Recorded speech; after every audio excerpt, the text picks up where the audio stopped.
A pleasure to meet y'all at last, and welcome back to Honestly Nowak Super Foam Flying. And today, here we got ourselves something that actually is a bit more recent. Something that Rival had actually gone ahead and tried to end with.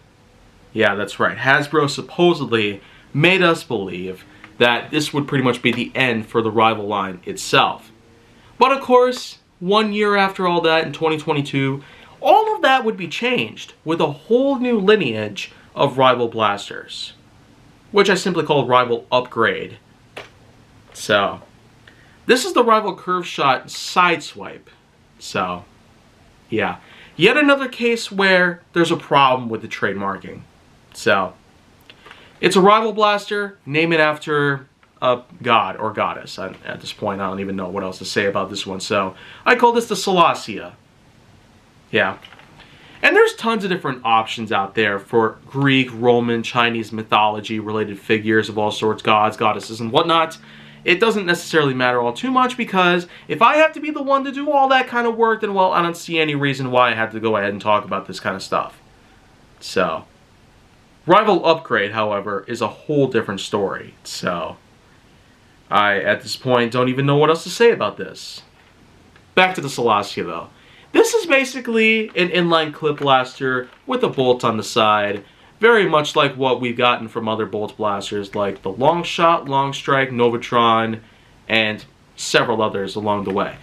It also has itself an inline clip that actually curves backwards, which is very similar to most other blasters that we've gotten with very large inline clips of all sorts of things considered, including the Dartag Quick 16 from 2011. So, and that was a full decade prior to this. So, it's good that Nerf is keeping a lot of different tropes intact. So this way, their designs won't have to be flustered in a way. But, in terms of functionality, it's pretty straightforward. Just simply fire a Rival HIR round forward if you feel like it. And then, of course, you can't forget about the fact that, well, the Curve Shot series has one thing in mind, and that is, of course, to tilt the barrel to the left or to the right. To angle the shot in different formations, pretty much. You can allow the shot to curve to the right or to the left. So, I feel like that pretty much just sums it up right there. But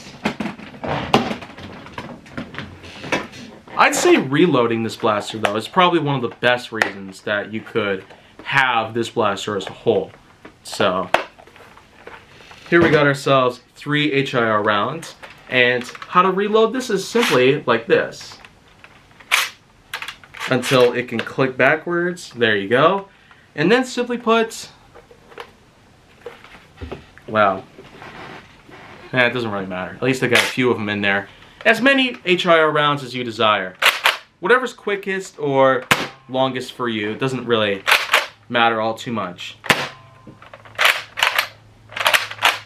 And then, of course, well, if I had to identify any cons, it's for the most part that this has no tactical rails, even though, well, Rival blasters have done these before, but in their own unique fashion. So, I guess that's one thing about it, though. Another con would probably be a few things relating to the ergonomics. While this is a very generous hand grip and all that, and it's perfectly fitted, sculpted to fit my large-sized hand.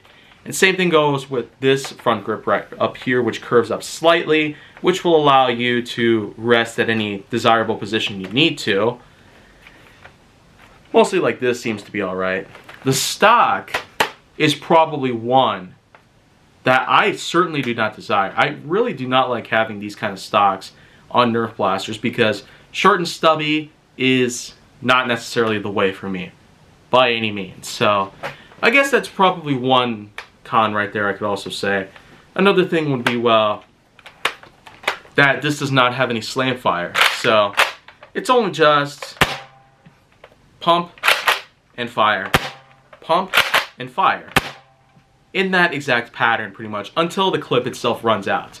And while this is a pretty good sized clip, I'm more than certain that, well, there's a good chance that what they could have done here is that if you notice this part over here, it does almost seem like they could have actually gone ahead and made this clip a little bit bigger, but because that's not the case, no. And that's just pretty much how they seem to work with this.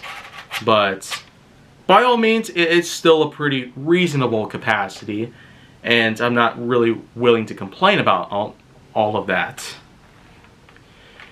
Otherwise, though, this is probably a pretty good blaster. And I've already talked about some of the others, though, including both of the other curve shot blasters that came out in 2021.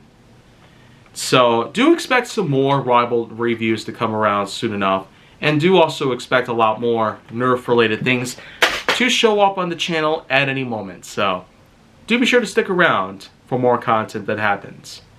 And make sure that you like, subscribe, comment, follow me on social media, and stay on the Hollywood side.